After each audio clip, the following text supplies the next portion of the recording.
বিশ্ববাজারের সাথে সামঞ্জস্য রেখে সব ধরনের জ্বালানি তেলের দাম কমানোর সিদ্ধান্ত নিয়েছে সরকার। ১ সেপ্টেম্বর থেকে জ্বালানি তেলের মূল্য সমন্বয় করার কথা জানিয়েছে জ্বালানি মন্ত্রণালয়। সকালে এক সংবাদ বিজ্ঞপ্তিতে মন্ত্রণালয় জানিয়েছে, মধ্যরাত থেকে ভোক্তা পর্যায়ে প্রতি লিটার ডিজেল ও কেরোসিন বিক্রি হবে ১০৫ টাকা ৫০ পয়সায়। বর্তমানের ১০৬ টাকা থেকে দাম কমানো হয়েছে ১ টাকা ২৫ পয়সা। এছাড়া পেট্রোলের দাম লিটার প্রতি ১২৭ টাকা থেকে ৬ টাকা কমিয়ে ১২১ টাকা নির্ধারণ করা হয়েছে। আর লিটারে ১৩১ টাকা থেকে ৬ টাকা কমিয়ে অক্টেনের দাম নির্ধারণ হয়েছে ১২৫ টাকা। গত মার্চ থেকে বিশ্ববাজারের সাথে জ্বালানি তেলের মূল্য সমন্বয়ের পদ্ধতি চালু করে সরকার।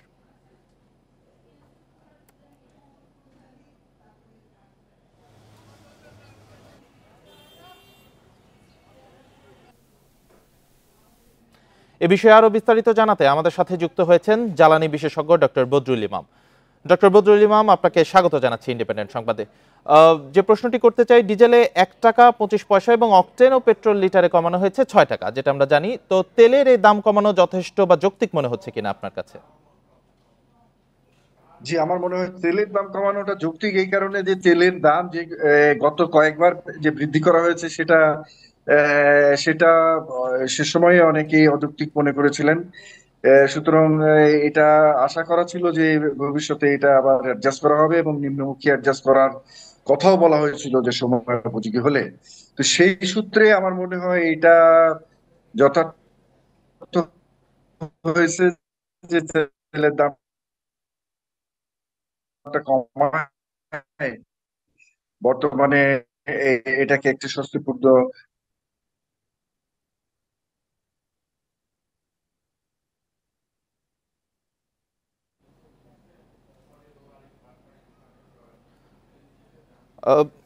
ডক্টর বদরুল ইমাম, আমাদের একটু শুনতে সমস্যা হচ্ছিল। আবারও আপনাকে যে জিনিসটি জানতে চাচ্ছি সেটা আবার একটু বলছি, যে ডিজেলে ১ টাকা ২৫ পয়সা এবং অকটেন ও পেট্রোলের লিটারে কমানো হয়েছে ৬ টাকা। তো এটা যথেষ্ট যৌক্তিক মনে হচ্ছে কিনা আপনার কাছে, বা যথেষ্ট মনে হচ্ছে কিনা এই বিষয়ে আপনি বলছিলেন। তো আপনি দয়া করে এটি কন্টিনিউ করবেন।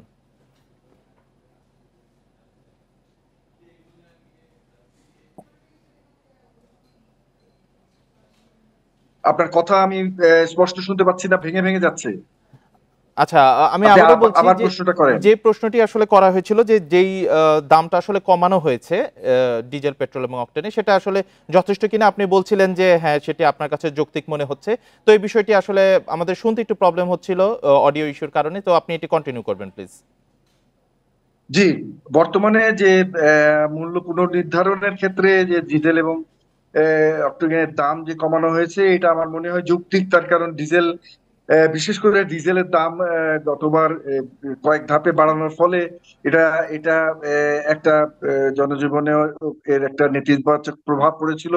আমরা জানি যে ডিজেলের দাম বাড়লে এটার প্রভাব মানে সর্বক্ষেত্রে কমোডিটির উপরে এটা পড়ে এবং এটা এক্সপেক্টেড করা ছিল যে সময় আসলে এই দামটা আবার কমায় দেওয়া যাবে, হবে এই ধরনের মানে আশাবাদও দেওয়া হয়েছিল জনগণকে। তো সেই সূত্রে আমার মনে হয় ডিজেলের দামটা এখন কমানোটা যৌক্তিক হয়েছে, এটা এক্সপেক্টেড এবং এটা জনজীবনে কিছুটা হলেও স্বস্তি আনবে বলে আমি মনে করি।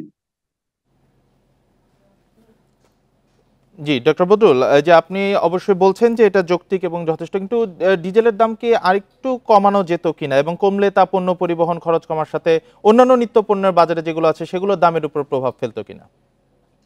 এটা আপনি খুব ভালো একটা প্রশ্ন করেছেন, কারণ পরিবহন ক্ষেত্রে দেখা যায় যে একবার দাম বাড়ালে সহসা তারা দাম কমায় না। সুতরাং অল্প পরিমাণ কমালে পরিবহনের দাম কমবে কিনা সেটা এখনো দেখাবার বিষয় আছে। এটা যদি আরো একটু ভালো করে কমানো হতো, আরো একটু পরিমাণে কমানো হতো, তাহলে এই পরিবহনের ক্ষেত্রে একটা চাপ থাকতো যে ডিজেলের দাম তো অনেক কমে গেছে, কমানো হবে না কেন। সুতরাং এখন এইটা দেখার বিষয় যে পরিবহন ক্ষেত্রে এইটার প্রভাব কিভাবে, এটার পজিটিভ প্রভাব আসে কিনা। তো এটা দেখার বিষয়, এখন দেখতে হবে। যেটা আমার মনে হয় যে পরিবহন ক্ষেত্রে এটা দাম বাড়ালে যখন পরিবহনের দাম বাড়ে, এটা কমালেও সেই পরিমাণ কমানো উচিত বলে আমি মনে করি, বা এটাই যুক্তি।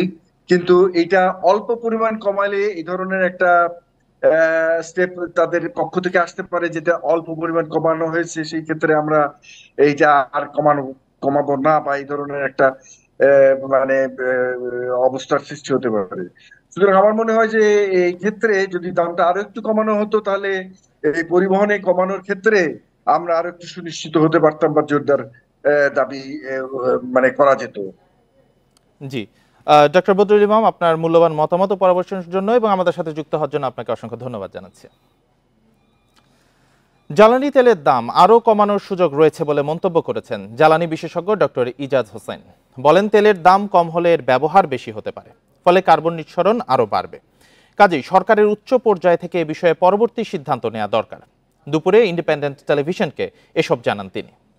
আমাদের চিফ অ্যাডভাইজার এবং অন্যান্য বাংলাদেশ ব্যাংকের গভর্নর, ফাইন্যান্স মিনিস্টার সবাই মিলে ওনারা ডিসিশন নেওয়া উচিত যে আসলে আমরা তেলের দাম কত রাখতে চাই, স্পেশালি ডিজেল, কারণ ডিজেলটাই অ্যাকচুয়ালি পণ্যবাহী জন্য, ট্রাকের জন্য ব্যবহার হয়। আমরা যদি অ্যাকচুয়াল আন্তর্জাতিক বাজারের দামটা রাখতাম তাহলে এটার দাম হয়তো আরো 15 টাকা কমে যেত। হ্যাঁ, কিন্তু এর মধ্যে সরকারের কিছু ট্যাক্স আছে, সেই ট্যাক্সটা সরকার কেন নিচ্ছে সেটা নির্ধারণ করতে হবে। বন্যা পরিস্থিতির উন্নতির ধারণা করা হলেও কুমিল্লা সহ 4 জেলায় এখনো পানিবন্দী প্রায় 40 লাখ মানুষ। খুব ধীর গতিতে পানি নামায় স্পষ্ট হচ্ছে ক্ষতচিহ্ন।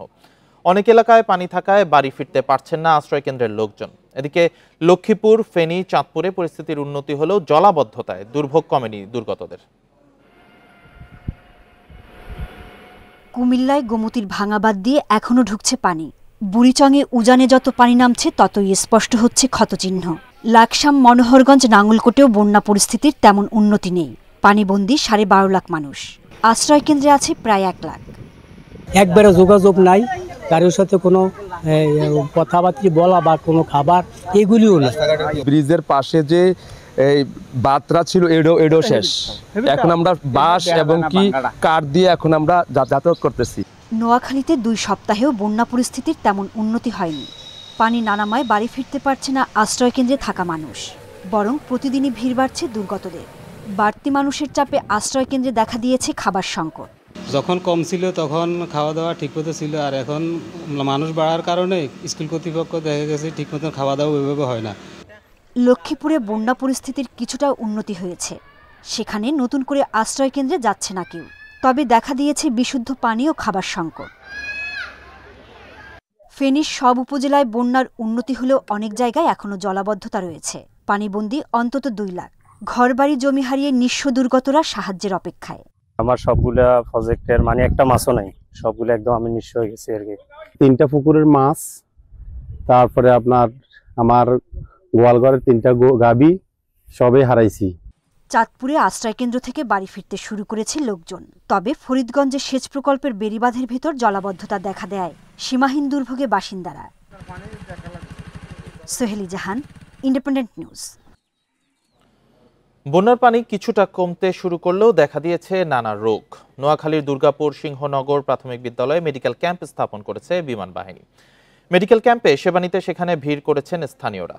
বেশিরভাগই চর্মরোগ সহ পানিবাহিত রোগে আক্রান্ত। তাদের পরীক্ষা করে দেখছেন চিকিৎসকরা। পরে প্রয়োজনীয় ওষুধও সরবরাহ করা হচ্ছে। এদিকে সিংহনগর প্রাথমিক বিদ্যালয় ক্যাম্পে আজ ত্রাণও বিতরণ করবে বিমান বাহিনী। এ কার্যক্রমে বিমান বাহিনী প্রধানের যোগ দেওয়ার কথা রয়েছে। আশেপাশের 3টি ইউনিয়নের মধ্যে বিতরণ করা হবে এই ত্রাণ।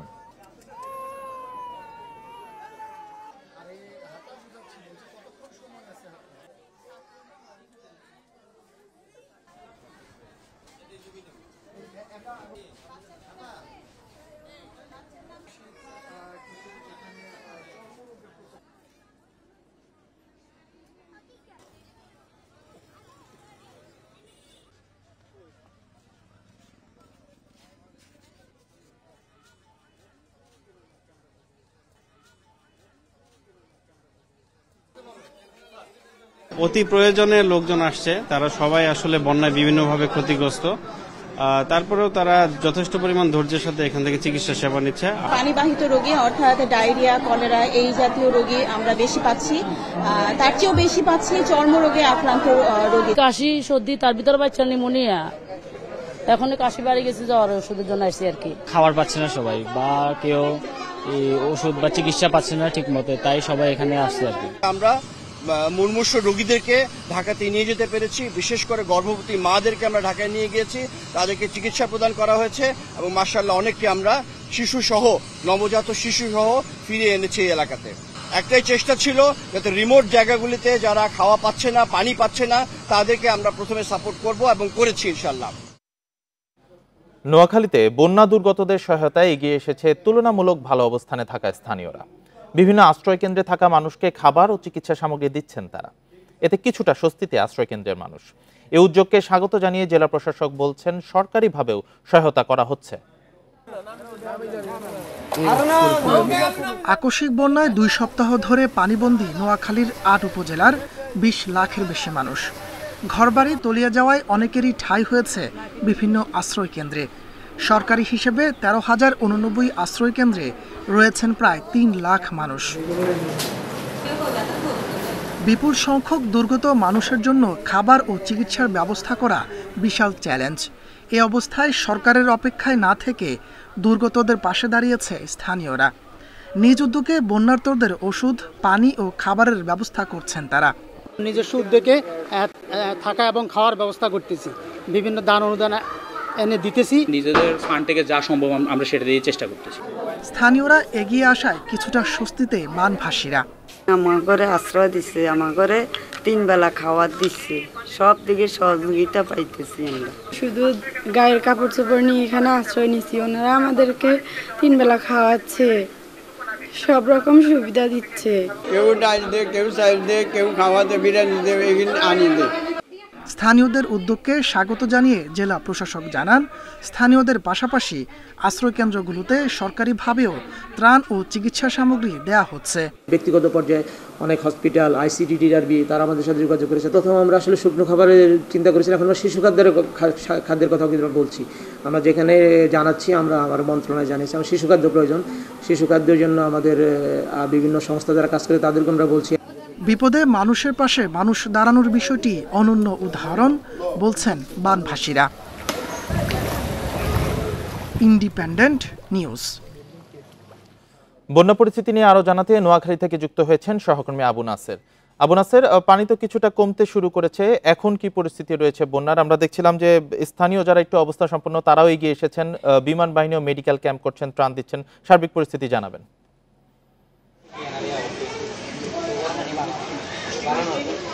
পরিস্থিতি একেবারেই সামান্য উন্নতি হয়েছে। এটিকে স্থানীয় লোকজন উন্নতি বলতেও নারাজ, বলছেন যে স্থিতাবস্থায় রয়েছে পরিস্থিতি।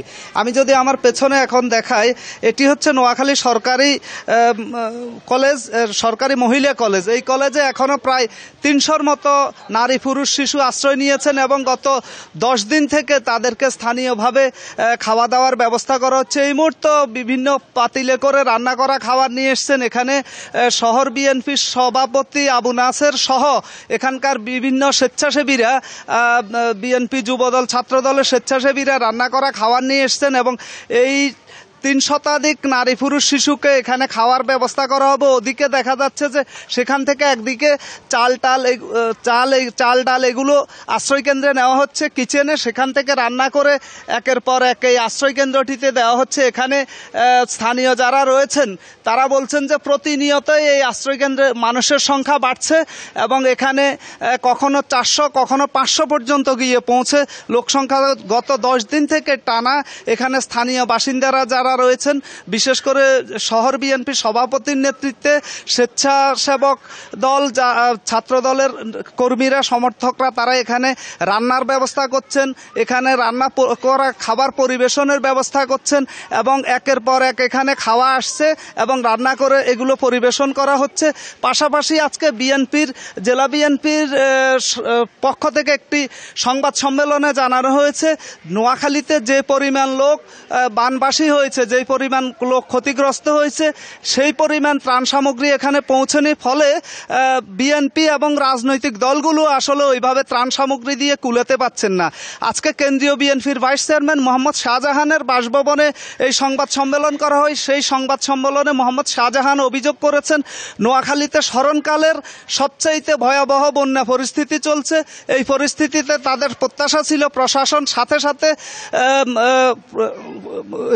রেসপন্স করবে, সাথে সাথে ক্ষতিগ্রস্তদের মাঝে ত্রাণ সামগ্রী পৌঁছে দিবে, কিন্তু বাস্তবতা হচ্ছে যে পরিমাণ লোকের চাহিদা রয়েছে সেই পরিমাণ ত্রাণ সামগ্রী এখানকার লোকজন পাচ্ছে না বলে তিনি অভিযোগ করেছেন। এবং এই ত্রাণ বিতরণে সমন্বয়হীনতার অভিযোগ তিনি করেছেন এবং তিনি বলেছেন যে বিগত সরকারের সময় যে লুটপাটতন্ত্র কায়েম করা হয়েছে সেই লুটেরা জনপ্রতিনিধিরা এবং তারা এলাকা থেকে এলাকা ছাড়া হয়ে গেছেন। এই কারণে প্রশাসন কি করবেন তারা বুঝে উঠতে পারছেন না। মোহাম্মদ শাহজাহানের প্রস্তাবনা হচ্ছে এই মুহূর্তে বিএনপি এবং সমমনা রাজনৈতিক দল এবং ছাত্রদের সাথে সমন্বয় করে ত্রাণ কার্যক্রম চালালে এটি ফলপ্রসূ হবে, কারণ রাজনৈতিক নেতারাই জানেন কোথায় কি সমস্যা। এ হচ্ছে এখানকার আমার কাছে সর্বশেষ। আবু নাসের, আপনাকে ধন্যবাদ। নোয়াখালী থেকে জানাচ্ছিলেন সহকর্মী আবু নাসের। ত্রাণ কার্যক্রমে তরুণরা এগিয়ে আসায় সরকারের জন্য অনেক কিছুই সহজ হয়েছে বলে জানিয়েছেন দুর্যোগ ব্যবস্থাপনা ও ত্রাণ উপদেষ্টা ফারুকী আজম। বন্যায় ক্ষতিগ্রস্তদের পুনর্বাসন কার্যক্রম জোরদারে নানা উদ্যোগের কথাও জানিয়েছেন তিনি। দুপুরে চট্টগ্রাম সার্কিট হাউসে বিভাগের সরকারি সংস্থাগুলোর সাথে মত বিনিময় শেষে তিনি এসব কথা বলেন। এ সময় তিনি আরো বলেন, পানি নেমে গেলেই জনস্বাস্থ্য সহ বিভিন্ন খাতে ব্যাপক আকারে পুনর্বাসন কার্যক্রম শুরু করা হবে। একই সাথে ত্রাণ কার্যক্রমে জবাবদিহিতা নিশ্চিত করা হবে বলেও জানান উপদেষ্টা। এর আগে মত বিনিময় সভায় উপদেষ্টার কাছে বন্যার সার্বিক চিত্র তুলে ধরেন চট্টগ্রাম বিভাগের বিভিন্ন পর্যায়ের কর্মকর্তারা। কেন্দ্রীয় কমিটি গঠন করা হয়েছে প্রধান উপদেষ্টার নেতৃত্বে, সেটা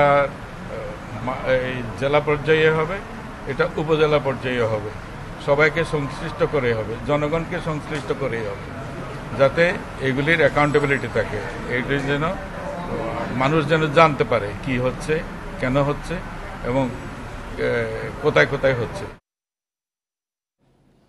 আকস্মিক বন্যায় সবচেয়ে বেশি ক্ষতিগ্রস্ত হয়েছে ফেনীর ৬ উপজেলার ২৫০০-এর বেশি ডেইরি ও পোলট্রি খামারি।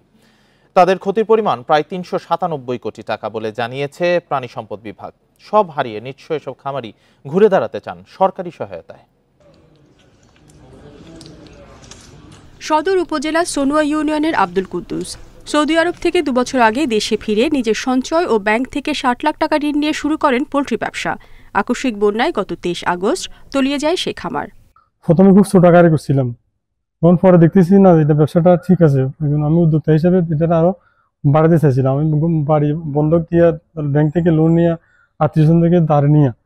শুধু আব্দুল কুদ্দুসের খামার নয়, বন্যার পানির তীব্র স্রোতে ভেসে গেছে ফেনীর ৬ উপজেলার ২৫০০ গবাদি পশু ও হাঁস মুরগির খামার। প্রাণী সম্পদ বিভাগের তথ্য মতে বন্যায় ৬৪,০০০-এর বেশি গবাদি পশু ও ২৩ লাখের বেশি হাঁস মুরগি মারা গেছে। ৪০,০০০ সোনালী সব শেষ, তারপরে লেয়ার আছে ১২,০০০, এগুলো শেষ। তারপরে আমাদের এই গোডাউনে ৫০০ বস্তার উপরে খাদ্য ছিল, এগুলো শেষ। ওই পাশে আমার আরেকটা খামার ছিল সোনালীর, এখানে আপনার ৫,০০০ মোরগ ছিল। ওইগুলো মানে ওই দিনে একই সাথে সম্পূর্ণ সবকিছু একই সাথে একই দিন চলে গেছে। কোনো রকম ভাবে গরুগুলো যান বাঁচায় নিয়ে আমরা আশ্রয় নিয়েছি ছাদে, ঘরের ছাদে। ওইখানেও গরুর ঘাসের ব্যবস্থা নাই, কোনো খাদ্য নাই। এবারে বন্যায় ফেনীতে প্রাণী সম্পদের ক্ষতির পরিমাণ প্রায় ৩৯৭ কোটি টাকা। ক্ষতি কাটিয়ে ঘুরে দাঁড়াতে খামারিদের সহজ শর্তে ঋণ, পরামর্শ ও প্রশিক্ষণের আশ্বাস সরকারের। আমরা খামারিদের মাঝে যাচ্ছি এবং তাদেরকে আমরা আশ্বস্ত করছি যে আমরা সরকারি তরফ থেকে আমরা প্রণোদনা পাইলে সেটা আমরা খামারিদের মাঝে বিতরণ করব, যাতে করে তারা ভবিষ্যতে আগের অবস্থা ফিরে আসতে পারে। পোল্ট্রি ও ডেইরি খামারিদের টিকিয়ে রাখতে সরকারি উদ্যোগের বিকল্প নেই বলছেন সংশ্লিষ্টরা। Independent news. এ বিষয়ে আরো জানাতে ফেনী থেকে যুক্ত হয়েছেন সহকর্মী সমীর উদ্দিন। সমীর, যে ৬টি উপজেলায় ২৫০০-এর বেশি ডেইরি ও পোল্ট্রি খামারিরা ক্ষতিগ্রস্ত হয়েছেন, তারা আসলে কি বলছেন এবং তাদের ঘুরে দাঁড়াতে আসলে কি রকম সহায়তা করা হবে, কি বলছেন সংশ্লিষ্টরা?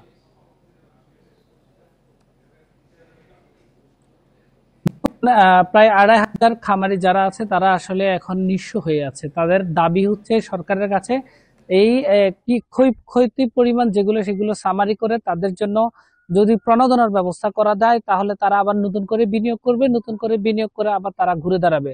কারণ যে পরিমাণ ক্ষয়ক্ষতি হয়েছে এই ক্ষয়ক্ষতির কারণে তারা আসলে নতুন করে ব্যবসা শুরু করতে পারবে না যদি সরকার কোনো ধরনের প্রণোদনা দেয়। আর যদি ব্যবসা শুরু করতে না পারে তাহলে ফেনীতে কিন্তু এই পোল্ট্রি ব্যবসা বা ডেইরি ফার্মে কিন্তু এক ধরনের ধস নামবে। আমরা যেটা দেখেছি যে ফেনীর পোল্ট্রি ফার্ম ছাড়াও অন্যান্য সেক্টরগুলোতে অনেক বেশি ক্ষতি হয়েছে। আপনাকে যদি বলি যে ফেনীতে প্রায় কৃষি ক্ষেত্রে ক্ষতি হয়েছে প্রায় 451 কোটি টাকা, প্রায় 500 কোটি টাকার মতো ক্ষতি হয়েছে। এছাড়াও ফেনীতে মৎস্য খাতে ক্ষতি হয়েছে প্রায় 28 কোটি টাকার মতো, এবং সড়ক ও যোগাযোগ পথে যে খরচ হয়েছে সেখানে প্রায় 100 কোটি টাকার মতো ক্ষতি হয়েছে। আসলে এমন ভাবে বন্যায় ক্ষতিগ্রস্ত হয়েছে, সর্বগ্রাসী বন্যা বলা হচ্ছে ফেনীর এই বন্যাকে, কারণ এমন কোন সেক্টর নাই যে সেক্টরটাতে এই বন্যায় ক্ষতি করে নাই। প্রত্যেকটা মানুষ এখন আসলে কষ্টে নিদারুণ আছে। আর গ্রাম অঞ্চলে যদি কথা বলি, মফস্বলে তো সাধারণ যে মানুষজন আছে তাদের তো আসলে ঘরবাড়ি নিয়ে নাই বললে চলে। অনেক ঘরবাড়ি মাটির সাথে মিশে গেছে, কারণ অনেকের আসলে মাটির গুদাম যেগুলো সেগুলো তাদের টিন ছিল, সেই মাটির সরে গিয়ে টিনটা বসে গেছে। এখন তারা আসলে একবারে নিঃস্ব হয়ে গেছে। আমরা সালমা বেগম নামে একজন হতদরিদ্রের সাথে কথা বলেছিলাম, সে কান্না জড়িত কণ্ঠে বলছে যে তার সবই শেষ হয়ে গেছে।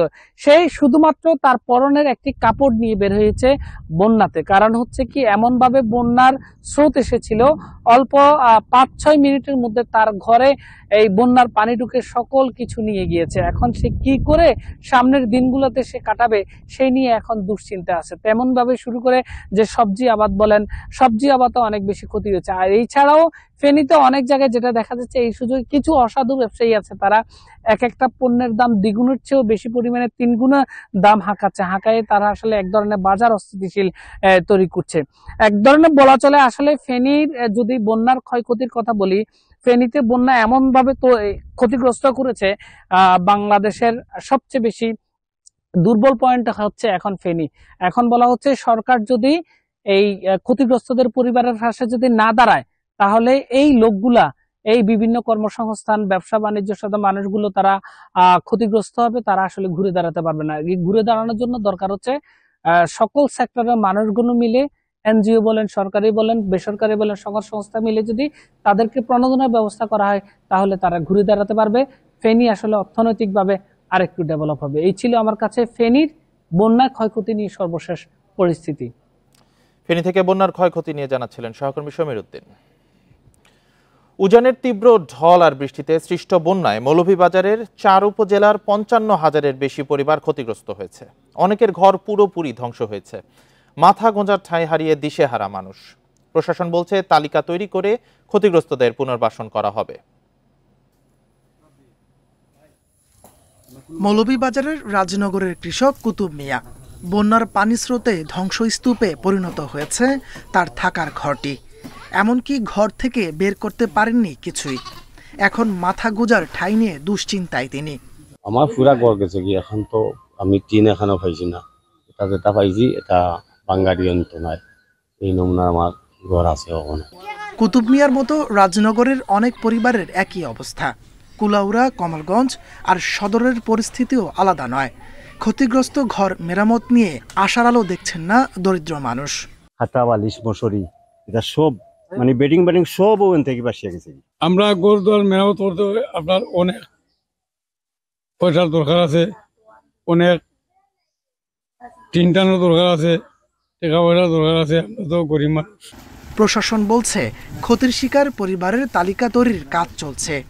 বরাদ্দ এলেই তাদের পুনর্বাসন করা হবে। ক্ষতিগ্রস্ত তালিকা আমরা করতেছি এবং আমরা ইতিমধ্যে বিভিন্ন ধরনের চাহিদা আমরা উপরে ঊর্ধ্বতন কর্তৃপক্ষকে জানাচ্ছি। আশা করি ওনারা আমাদেরকে দ্রুত এই ধরনের যে পুনর্বাসন সহায়তা দিলে আমরা রাজনগরবাসীকে আমরা এই পুনর্বাসন সহায়তা দিতে পারবো।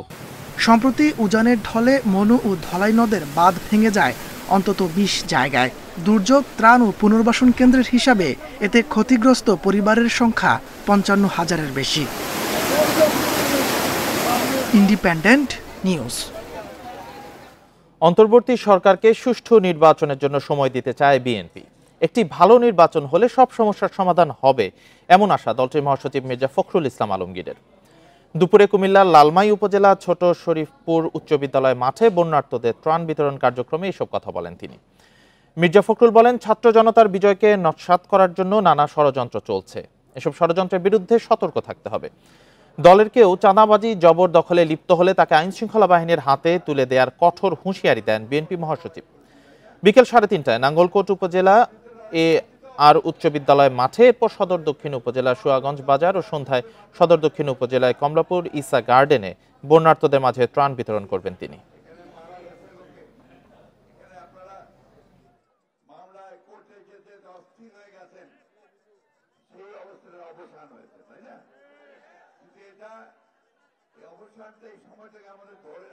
ছাত্র জনতার যে বিজয়, সেই বিজয়কে নস্যাৎ করার জন্য একটা মহল কাজ করছে অত্যন্ত সচেতন ভাবে। আমাদের মধ্যে আবার বিভেদ সৃষ্টি করার চেষ্টা করছে। আমাদের কিছু কিছু লোকের নামে বিভিন্ন রকম কথা বলে পত্র পত্রিকায় বিএনপির ভাবমূর্তি নষ্ট করার চেষ্টা করছে। এইখান থেকে সবাই বিরত থাকবেন। রাজনীতিবিদরা শুধুই জাতির সেবক, তারা দেশের মালিকানা দাবি করতে পারবেন না বলে মন্তব্য করেছেন জামাতে ইসলামের আমির ডাক্তার শফিকুর রহমান। সকালে রাজধানীর সেগুনবাগিচায় সাংস্কৃতিক ঐক্য ফ্রন্টের মত বিনিময় সভায় কথা বলেন তিনি। জামাতে আমির আরো বলেন, সব নাগরিক ন্যায্যতা ভিত্তিতে তাদের অধিকার পাবেন। কোনো ধর্মের উপর জোর জবরদস্তি করার এখতিয়ার আল্লাহ কাউকে দেয় নাই উল্লেখ করে তিনি বলেন, ধর্ম যার যার নিজস্ব পছন্দ, ধর্মের ভিত্তিতে জাতিকে বিভক্ত করার অধিকার কারো নেই। মানুষে মানুষে কোনো ভেদাভেদ করা যাবে না। শফিকুর রহমান আরো বলেন, বিগত বছরগুলোতে গণমাধ্যম স্বাধীনভাবে কাজ করতে পারেনি। সত্য প্রকাশে সাংবাদিকদের কাউকে পরোয়া করার প্রয়োজন নেই বলেও জানান তিনি।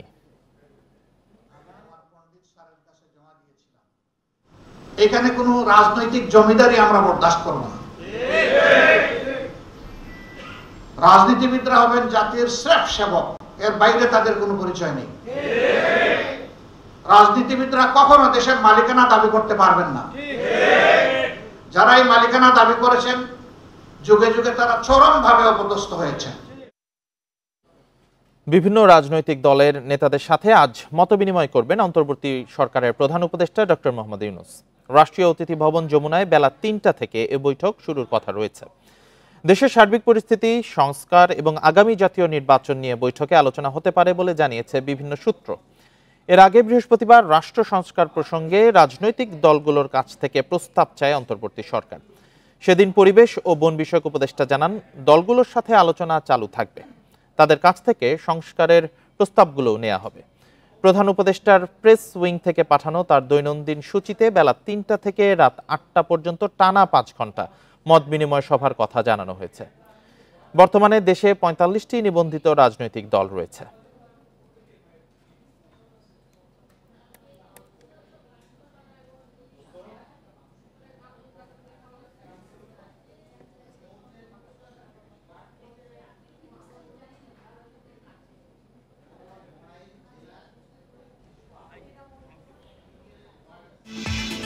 আওয়ামী লীগ সরকারের আরও ৫ মন্ত্রী ও প্রতিমন্ত্রীর অবৈধ সম্পদ অনুসন্ধান করছে দুর্নীতি দমন কমিশন দুদক।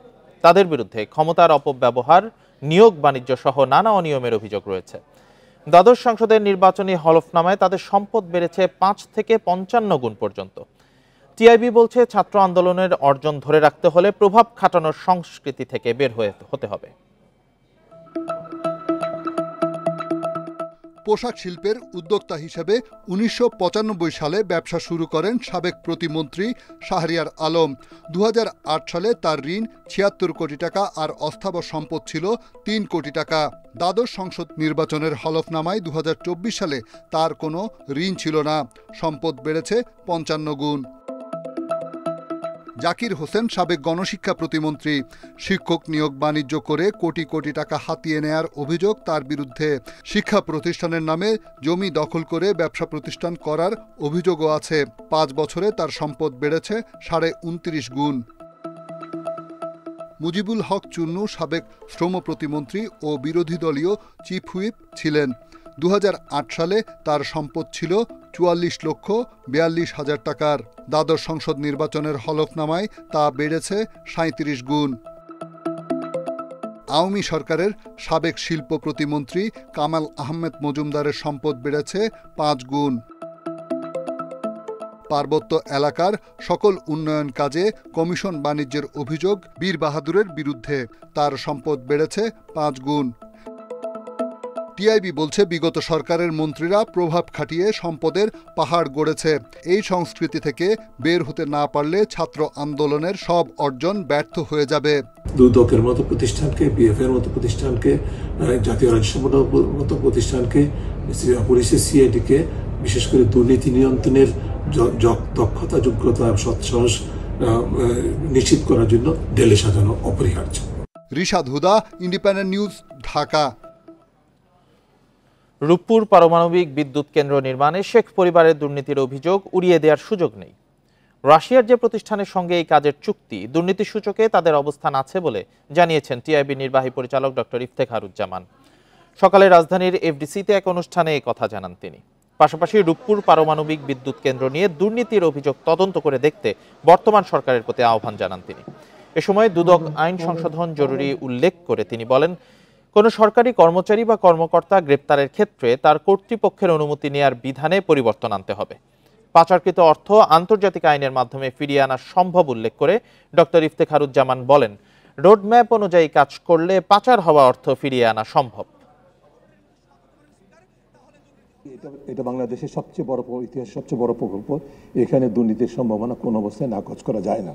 আর এই কারণে নাকচ করা যায় না যে যেই রাশিয়ান যে কোম্পানির সাথে, যে প্রতিষ্ঠানের সাথে এই চুক্তিটা হয়েছে, যারা এই কাজটা করছেন, তাদের বৈশ্বিক মানদণ্ডে তাদের কিন্তু ট্র্যাক রেকর্ড দুর্নীতিবাজ হিসেবে মোটামুটিভাবে সুপরিচিত। ছাত্রলীগের সাবেক সাধারণ সম্পাদক ইসাক আলী পান্নাকে হত্যা করা হয়েছে বলে নিশ্চিত করেছে মেঘালয় রাজ্য পুলিশ। তবে তাকে বাংলাদেশে হত্যা করে ভারতে ফেলা হয়েছে নাকি ভারতেই খুন করা হয়েছে তা নিশ্চিত করতে পারেনি কর্তৃপক্ষ। এদিকে গণমাধ্যম বিবিসিকে দেয়া বক্তব্যে ভারতীয় সীমান্তরক্ষী বাহিনী দাবি করেছে, পান্নার মরদেহ ভারত সীমান্তের ভেতরে পাওয়া গেলেও তাকে ভারতে হত্যা করা হয়নি। এমনকি মেঘালয় সীমান্ত দিয়ে সম্প্রতি কোনো বাংলাদেশের অনুপ্রবেশের তথ্যও তাদের কাছে নেই। রাজ্যটির ইস্ট জয়ন্তিয়া হিলস জেলার পুলিশ জানিয়েছেন, পান্নার মরদেহের ময়নাতদন্ত এখনও শেষ হয়নি। আর মেঘালয় পুলিশ বলছে তাকে গলা টিপে হত্যা করা হয়েছে। এদিকে ইসাক আলী পান্নার মরদেহ আজ ভারতীয় কর্তৃপক্ষ হস্তান্তর করতে পারে বলে জানিয়েছে বিজিবির একটি সূত্র।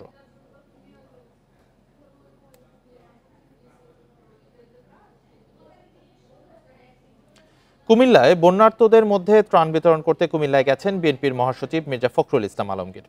সারাদিন জেলার বিভিন্ন জায়গায় ত্রাণ বিতরণ করবেন তিনি। এ নিয়ে বিস্তারিত জানাতে কুমিল্লা থেকে যোগ দিয়েছেন সহকর্মী মাহমুদ শরীফ। শরীফ, বিএনপির মহাসচিব ত্রাণ দিতে গেছেন, এখন তিনি কোন জায়গায় আছেন এবং আর কোন কোন জায়গায় তিনি ত্রাণ বিতরণ কর্মসূচিতে অংশগ্রহণ করবেন এবং কতক্ষণ তিনি থাকবেন আসলে কুমিল্লায়? দেখুন, কুমিল্লার 10 লাখের বেশি মানুষ বন্যায় আক্রান্ত।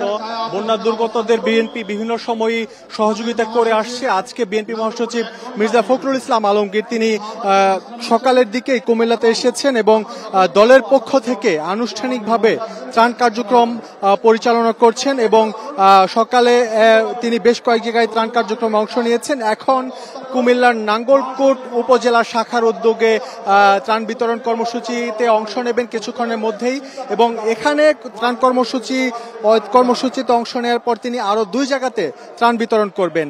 আমরা যে বিষয়টি লক্ষ্য করেছি যে এই বন্যা দুর্গতদের সহযোগিতায় বিএনপির পক্ষ থেকে শুরু থেকে, অর্থাৎ যখন থেকে হঠাৎ করে কুমিল্লা সহ ফেনী সহ বিভিন্ন এলাকাতে বন্যা দেখা দিয়েছে, এরপর থেকেই বিএনপির পক্ষ থেকে ত্রাণ সহায়তা দেওয়া শুরু হয়েছে এবং আমরা যে বিষয়টি লক্ষ্য করেছি যে বন্যা দুর্গত যারা আছে, বন্যার যে উন্নতি সেটি উন্নতি হওয়ার পরেও দুর্গত যারা ক্ষতিগ্রস্ত যারা, তাদের বাড়িঘর মেরামত সহ নানা উদ্যোগ নেওয়া হয়েছে বিএনপির পক্ষ থেকে এবং বিএনপি মহাসচিব আজকে তার বক্তব্যে বলেছেন এই যে দুর্গত যারা আছে, যারা ক্ষতিগ্রস্ত, তাদের সর্বাত্মক সহযোগিতা করতে নেতাকর্মীদের এগিয়ে আসার আহ্বান জানিয়েছেন এবং যে পর্যন্ত তারা পুরোপুরি ঘুরে দাঁড়াতে না পারবে সে পর্যন্ত বিএনপি তাদের পাশে থাকবে, এটিও বিএনপি মহাসচিব জানিয়েছেন। এর পাশাপাশি বিএনপি মহাসচিব তার বক্তব্যে সমসাময়িক বিষয় নিয়ে কথা বলেছেন। তিনি জানিয়েছেন এই যে অন্তর্বর্তীকালীন সরকার, এই অন্তর্বর্তীকালীন সরকারকে বিএনপি সহযোগিতা করছে এবং এই অন্তর্বর্তীকালীন সরকার যাতে একটি সুষ্ঠু নির্বাচন দিতে পারে সেজন্য তারা কোনো সময় বেঁধে দিতে চান না, তারা যৌক্তিক সময় দিতে চান এবং যৌক্তিক সময়ের মধ্যেই দেশে একটি সুষ্ঠু নির্বাচন করবে এই অন্তর্বর্তীকালীন সরকার, সেটিও জানিয়েছেন। এর পাশাপাশি বিএনপি মহাসচিব আরেকটি বিষয় জোর দিয়েছেন যে এই পট পরিবর্তনের কারণে বিএনপির অনেক নেতাকর্মী বিভিন্ন জায়গায় দখল করছে বা বা চাঁদাবাজি করছে, এরকম বেশ কিছু ঘটনা ঘটেছে। যদি কোনো জায়গায় বিএনপির কোনো নেতাকর্মী কোথাও চাঁদাবাজি বা দখলবাজিতে যায়, সাথে সাথে তাকে পুলিশে ধরিয়ে দেওয়ার জন্য আহ্বান জানিয়েছে নেতাকর্মীদের প্রতি, এবং দলের পক্ষ থেকে সর্বোচ্চ ব্যবস্থা নেওয়া হবে তাদের, এটিও বিএনপি মহাসচিব জানিয়েছেন। কুমিল্লা থেকে বিএনপি মহাসচিবের ত্রাণ বিতরণ কর্মসূচি নিয়ে জানাচ্ছিলেন সহকর্মী মাহমুদ শরীফ। বিভিন্ন দাবিতে সচিবালয় ঘেরাওয়ের জেরে শিক্ষার্থীদের সঙ্গে সংঘর্ষের পর আর কাজে ফেরেননি অনেক আনসার সদস্য। ঢাকার 4টি থানায় করা মামলায় 420 জনের নাম উল্লেখ সহ কয়েক হাজার জনকে আসামি করায় আতঙ্কে বাহিনী সদস্যরা। তবে শিগগিরই পোশাক পরিবর্তন করে মাঠে ফিরবে আনসার সদস্যরা, জানালেন বাহিনীর মহাপরিচালক। আওয়ামী লীগ সরকার পতনের পর বিভিন্ন থানা নিরাপত্তার দায়িত্বে দেখা যায় আনসার সদস্যদের। সড়কে ছাত্রদের পাশাপাশি ট্রাফিক নিয়ন্ত্রণের দায়িত্ব পালন করে এই বাহিনী। পরিস্থিতি বদলে যায় 20 দিন না পেরোতেই। গেল 25 আগস্ট বিশ্রাম প্রথা বাতিল সহ বেশ কয়েকটি দাবিতে রাস্তায় নামে আনসার সদস্যরা, ঘেরাও করেন সচিবালয়। পরে সমন্বয়কদের সমর্থনে এগিয়ে আসা শিক্ষার্থীদের সঙ্গে সংঘর্ষ হয় তাদের।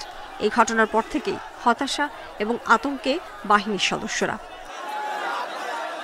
রাজধানীর তোপখানা মেট্রো রেল স্টেশনের প্রবেশ মুখেই যাত্রী সেবায় ব্যস্ত এই আনসার সদস্য সিভিল পোশাকে পালন করছেন দায়িত্ব। ডিপার্টমেন্টের মান সম্মান একটা তখন হয়ে গেছে। আজকে এত যাবত চাকরি করে আজকে মনে করেন যে নিরুপায়। ঢাকা মেডিকেল কলেজ হাসপাতালে যেখানে সবসময় সেবায় নিয়োজিত থাকতেন আনসার সদস্যরা, সেখানেও একই চিত্র। তারাও অনেকটাই ভীত সন্ত্রস্ত। আমাদের নির্দেশনা সিভিলে ডিউটি করার জন্য আমরা তাই করতেছি। এদিকে আনসার সদস্যদের অনুপস্থিতিতে বিশৃঙ্খলার কথা জানালেন সেবা প্রত্যাশীরা। আবার সদস্যদের বিরুদ্ধে রয়েছে অভিযোগও।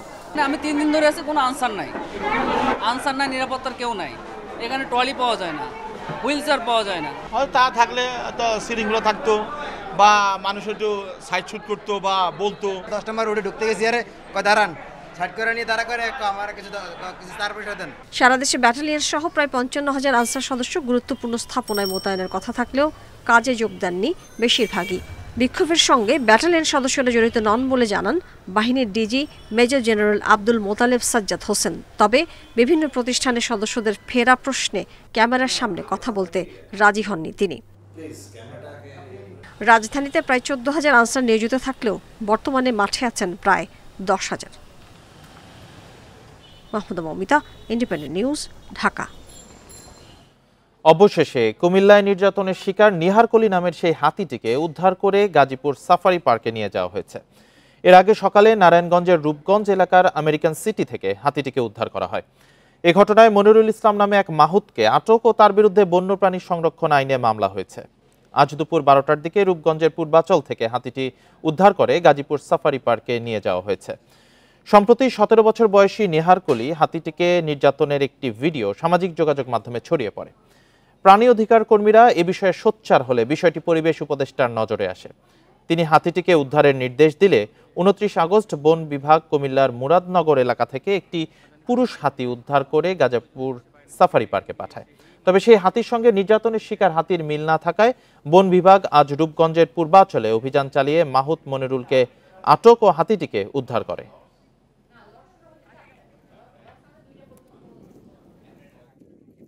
দীর্ঘ 2 দিনের অক্লান্ত পরিশ্রমে হাতিটি আমাদের এখন নিয়ন্ত্রণে। আমাদের সাথে অনেক প্রাণী কল্যাণ সংগঠনের নেতৃত্বে থাকা লোকজন আমাদের সাথে ছিলেন। হাতি নিয়ে মাহুত পালানোর চেষ্টা করছিল, একটা পর্যায়ে হাতিটিকে ছেড়ে দেওয়া হয় জলাভূমির মধ্যে। এই সমস্ত কষ্ট, রাত জেগে পাহারা দেওয়া, সব কিছুর শেষ সমাপ্তিটা ঘটে হচ্ছে সকালবেলায়। আমরা রূপগঞ্জের আমেরিকান সিটির ডেভেলপমেন্ট প্রজেক্টের ভিতরে হাতিটিকে ছাড়া অবস্থায় একাকী পাই। এবং এই নিহারকলি আর এই ছিল সংবাদ দুপুরের আয়োজনে। ইন্ডিপেন্ডেন্ট টেলিভিশনে সব খবর আরো বিস্তারিত জানতে চোখ রাখুন ফেসবুক, ইউটিউব, এক্স। ধন্যবাদ সবাই।